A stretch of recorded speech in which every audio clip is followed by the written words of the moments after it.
Le miroir des poètes. La poésie classique est-elle soluble dans le XXIe siècle ? Troisième épisode, où l'on trouve enfin la clé du mystère.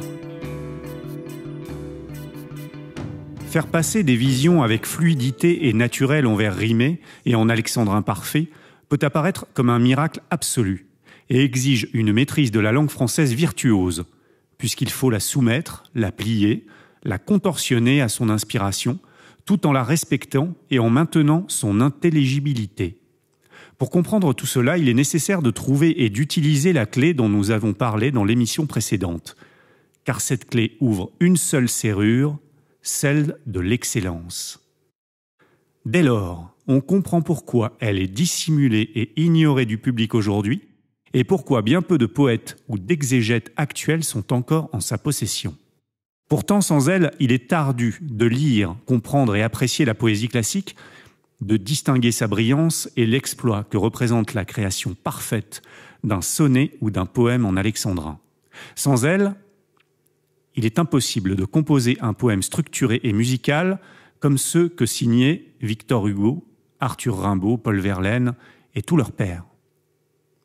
C'est tout l'objet de ces émissions, même si l'objectif est, il est vrai, présomptueux. Nous espérons que le média de la radio se prêtera volontiers à cet exercice périlleux et sans filet, car il permettra au moins de restituer ce qui fait le sel de la prosodie, le rythme et la musicalité. Je vous propose, avant d'entrer dans le vif du sujet, de commencer par la lecture d'un poème justement plein de rythme qui est signé par José Maria de Heredia et qui s'appelle « La mort de l'aigle ». Quand l'aigle a dépassé les neiges éternelles, à ses larges poumons, il veut chercher plus d'air. Plus proche en un azur plus clair pour réchauffer l'éclat de ses mornes prunelles. Il s'enlève. Il aspire un torrent d'étincelles, toujours plus haut, enflant son vol tranquille et fier. Il plane sur l'orage et monte vers l'éclair, mais la foudre d'un coup a rompu ses deux ailes. Avec un cri sinistre, il tournoie, emporté par la trombe et crispé, buvant d'un trait sublime la flamme éparse. Il plonge au fulgurant abîme. Heureux qui, pour la gloire ou pour la liberté, dans l'orgueil de la force et l'ivresse du rêve, meurt ainsi d'une mort éblouissante et brève. L'idée toute faite selon laquelle la poésie classique est toujours rigide et guindée a été démentie par la lecture des Chats de Charles Baudelaire dans l'épisode précédent où nous avons redécouvert des vers magiques. Avec Théodore de Banville, contemporain du grand Charles Baudelaire, c'est encore une autre expérience. Il signa en préface de ses Cariatides en 1842 des vers qui expriment pleinement son désir de désacraliser la poésie classique tout en respectant à la lettre toutes ses contraintes. Cela en comparant la poésie à une drôle de fille dont je vous laisse seul juge. Il s'agit d'un liminaire en alexandrin. Ma muse à moi n'est pas une de ces beautés qui se drapent dans l'ombre avec leur majesté comme avec un manteau romain.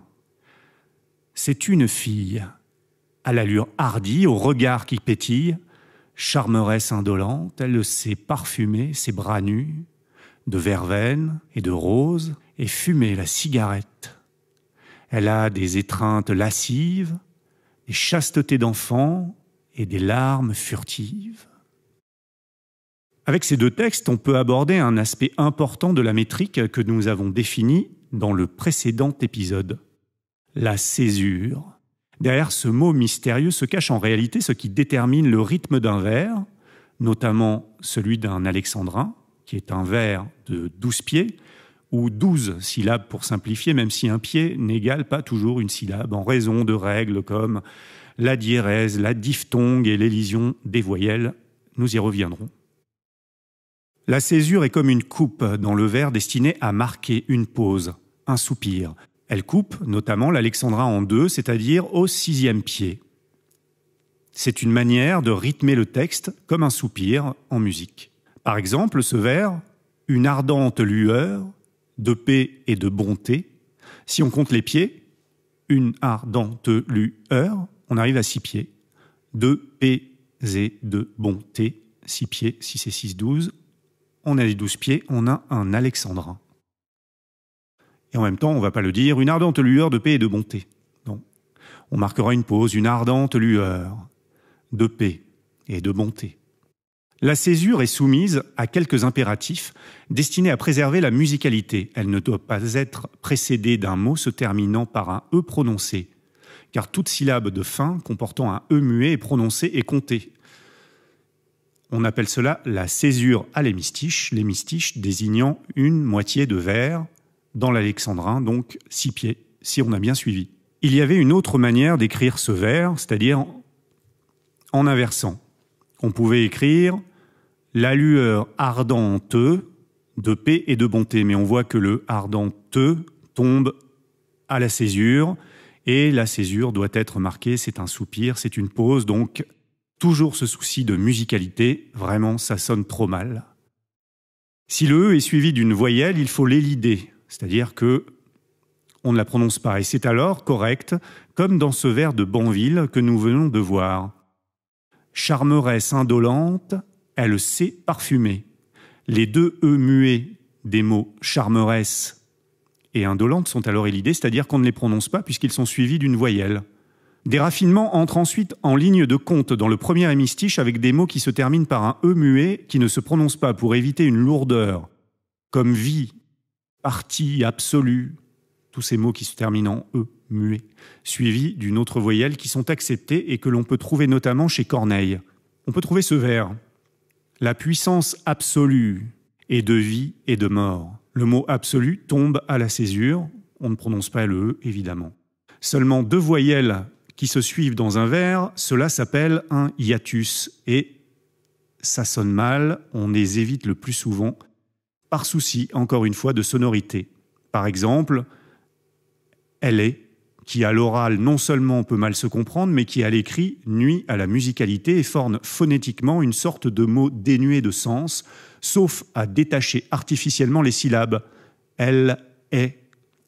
Certains hiatus sont admis parfois, lorsqu'ils ne sont pas trop nombreux et qu'ils ne sont pas dissonants ou peuvent être compris comme « tu es », que l'on trouve dans certains vers classiques, souvent très anciens. Le « e » muet ne compte pas non plus pour une syllabe dans le corps d'un vers s'il est suivi d'une consonne, mais cela fut cependant admis jusqu'au milieu du XVIIe siècle, dans le théâtre notamment. C'est assez amusant, car on en trouve un exemple flagrant et terriblement lourd chez Molière, dans Le Dépit amoureux. Il y a ce vers. « La partie brutale alors veut prendre empire dans la sensitive. » Pour obtenir 12 pieds, il faut prononcer le « e » du mot « partie », ce qui donne « la partie e brutale alors veut prendre empire ». On imagine que l'ouïe des spectateurs devait être mise à dure épreuve et la règle s'est donc affranchie de cette aberration de prononcer les « e » muets dans les vers. Molière aurait pu écrire, vous allez me dire, « la brutale partie alors veut prendre empire », mais il fallait faire usage d'inversion et peut-être que son goût ne se portait pas justement sur ce procédé. On voit que toutes les règles de la versification qui ont atteint leur apogée au XIXe siècle sont des règles de bon sens, qui se sont perfectionnées lentement et sont destinées à rendre la poésie légère, musicale et à la délester de toute lourdeur et de toute infirmité. Le hiatus et l'élision sont des éléments très importants dans le vers rimé de la prosodie classique. Leur application, qui répond à des règles strictes, que nous avons à peine abordées, répondent surtout au bon sens que chacun peut appliquer à l'oreille en lisant simplement le vers à haute voix. On trouve alors naturellement et intuitivement le rythme, les coupes, les pauses, les bonnes intonations, comme si le vers lui-même nous les indiquait par un langage secret.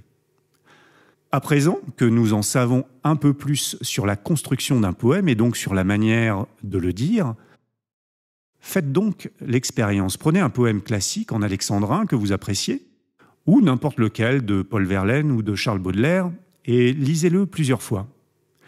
Puis, en appliquant ce que l'on a appris ici, lisez-le à haute voix, seul, en vous laissant porter, et surtout en prenant votre temps. Vous serez à coup sûr étonné de l'effet, de la musicalité et de la sensation que vous éprouverez. Comme c'est désormais l'usage, nous terminons cette émission avec une mise en musique de poème. Il s'agit ici du superbe poème d'Albert Samin, intitulé « Ton souvenir est comme un livre bien aimé », mis en musique par Monka. Et comme un livre bien aimé, ton souvenir est comme un livre bien aimé, qu'on lit sans cesse et qui jamais n'est refermé.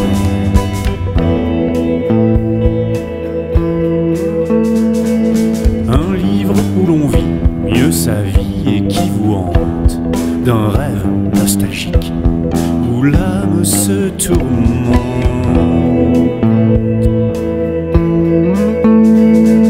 Je voudrais qu'on voie tant l'impossible en mes voeux, enfermé dans un rêve, l'odeur de tes cheveux, ciselée avec la passion des orfèvres, une phrase infléchie au contour de tes lèvres.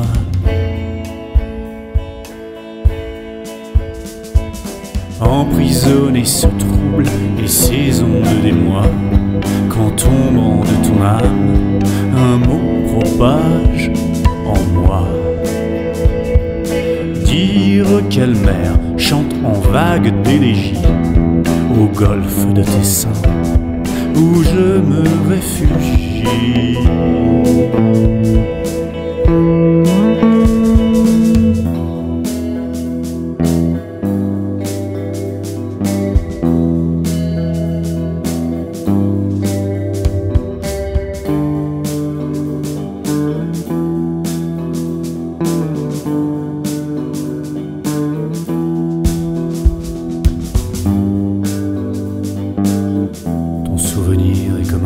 Bien aimé.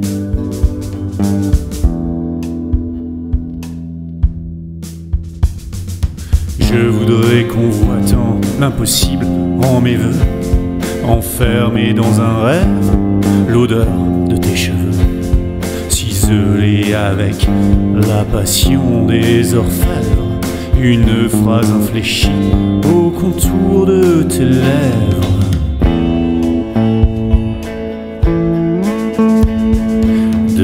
La plus chère, enchâsser la relique, et sur le piano, tel soir mélancolique,